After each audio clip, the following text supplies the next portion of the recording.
Yeah, vampire game would be in the Carpathian Mountains.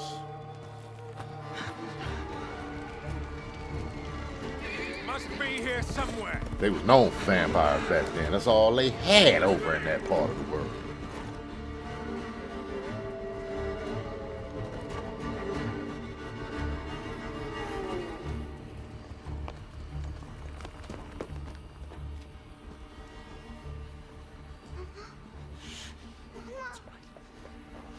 It's all right. Oh, damn. Dropped the baby on the ground. Don't hurt her. Yeah, you piece of shit. Gave us quite the chase, young. Please, I'm gonna give you quite the ass whooping you touch that. Roderick, remind me. Did I make an exception for children? No, sire. No. Well, maybe you should have made the exception. That would have been foolish. Would it not? They spread the plague just as well as Adam. And we dealing with the plague. Yeah, covering up your face is gonna help. One way to stamp out this sickness. No!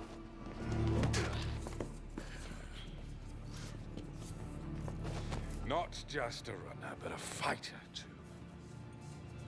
Had we met under a different moon. What the hell was that, a moth? Oh! God damn! He... God!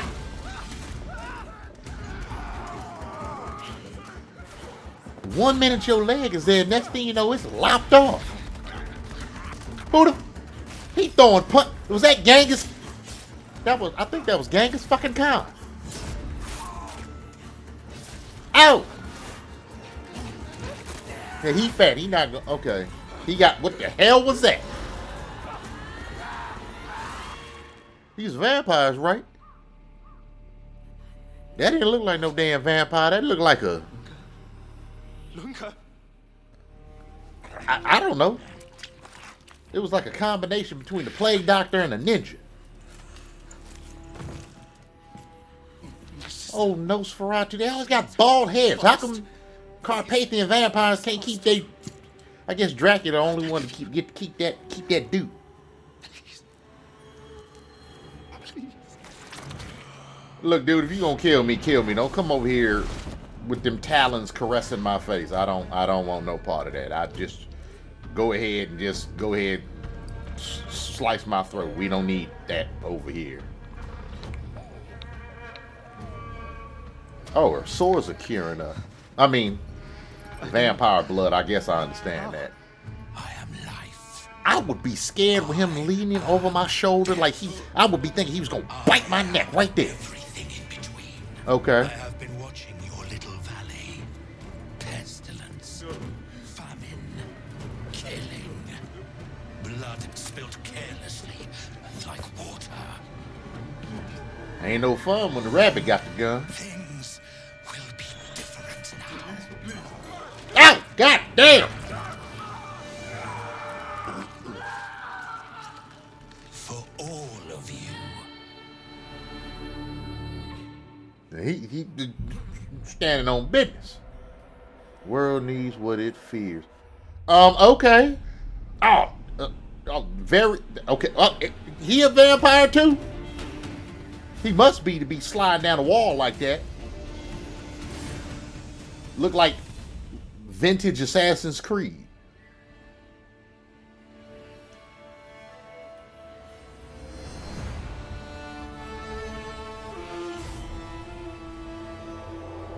Oh, this look good, dude.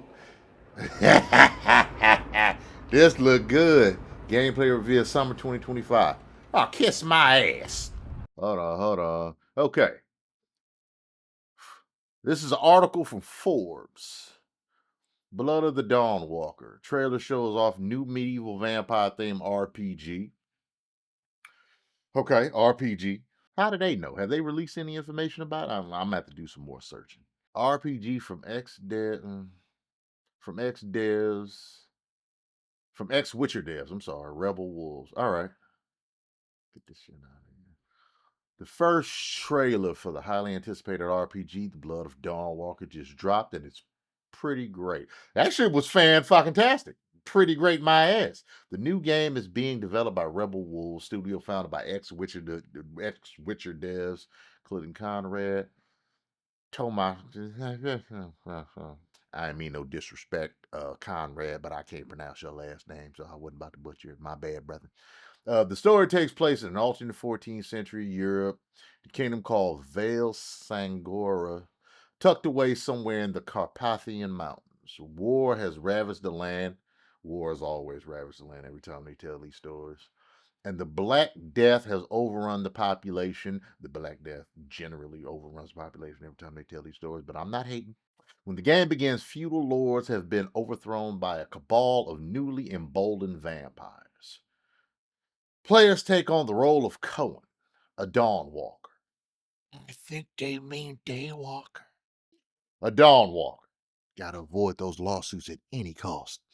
Who can traverse both day and night, using both classic fighting skills and a suite of vampiric powers. Depending on the time of day, Cohen's powers and abilities change, as do story outcomes. Choice is heavily emphasized here. Will you choose to embrace humanity or the curse of the vampire? I choose Curse of the Vampire. Game ain't even came out yet. I already chose. See how easy that was? Time itself makes a huge difference in how quests play out as well. Hope they don't have me on no time constraints. I fucking hate that shit. Time itself makes a huge difference in how quests play out as well. Cohen only has 30 days to save his family. So you're not only exploring an open world, good, I love those words, exploring an open world. I'm going to hold them to that. But racing against a ticking clock. I don't want to race against no goddamn. What the fuck is? I don't know what's wrong with these goddamn developers giving me an open world to explore, but I got to race against the clock. I hate that shit. What was the point? You should have just made it linear. Okay, I'm sorry. I'm speaking out of turn early. The game ain't even came out yet, and I'm already jumping to conclusions. But when you write articles like this, you take them at their word. Exploring an open world, but racing against the clock. You know that shit. Look at that. You know that shit don't make no damn sense. You know what I mean? I hear Ubisoft is trying this shit with Far Cry. And one of my things with Far Cry, I love Far Cry. One of my things with Far Cry is the open world. Sometimes I spend more time hunting, fishing, gathering up shit in the wilderness. I spend more time doing that than the story. But if they're going to try to give me a time constraint, you better hurry up. They going to die. And if that's the case, if you don't do it in 2-3 days, game over. It's like, well, shit, now I can't go explore. Then what's the point of building a large open world space if there are people who like those time constraints. I get it, but I don't understand time constraints and an open world. It just don't make no sense to me. I digress. Maybe y'all could point out some reasons why this would be a good thing in both. I don't know, but like open world time constraints, I just don't see why. Now I can't go do anything because I gotta hurry up. Anyway, I'm sorry. This adds a really fascinating twist to the classic RPG format. Time is a resource, with each quest progressing its passage. It is impossible to complete all stories and arcs before the dreadful deadline.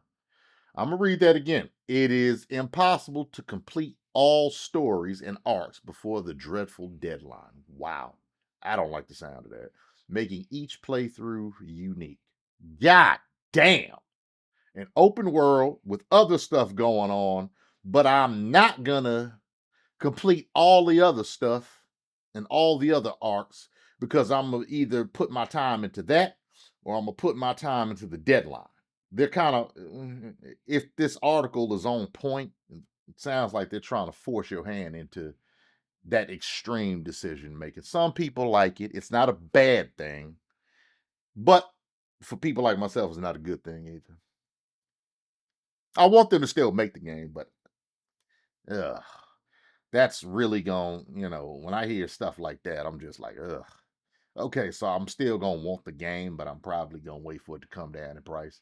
Like as is, without the time constraints, I would buy it full price. But if that's the case, it's like I'm not paying full price. I'm not paying full price for you to Tell me I got 24 hours. Shove it up your ass, pal. That's not gonna happen. I'm sorry. We call it a narrative sandbox. And here they go with that fancy shit. A narrative fucking sandbox.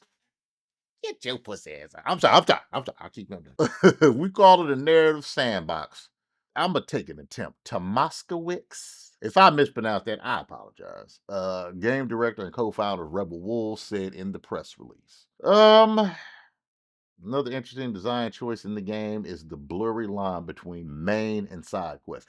According to Tomaskowicz, we want players to feel the sense of urgency in an open world game. So they're taking an open world game and giving you every reason not to go exploring. Again, I digress. It could just be me. Maybe you like the sound of that. I don't know. Let me know. There are multiple approaches to saving Cohen's family with no clear division between main and side quests. You decide on how you spend the time. Then another, and then the trailers. This looks great. Storytelling is compelling. Clearly, Rebel Wolves took some inspiration from The Witcher 3's Blood and Wine DLC, and perhaps even the old Legacy of Kain games. Quite possibly. DawnWalker is awfully close to Daywalker. It's basically Blade in a medieval setting. DawnWalker is awfully close. Oh, whoever wrote that funny.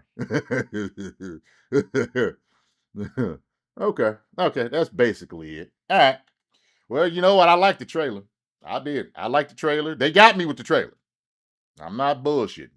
I'm not saying I'm not going to buy the game. I do want the game. Well, you know what? I'm sorry. They have my attention.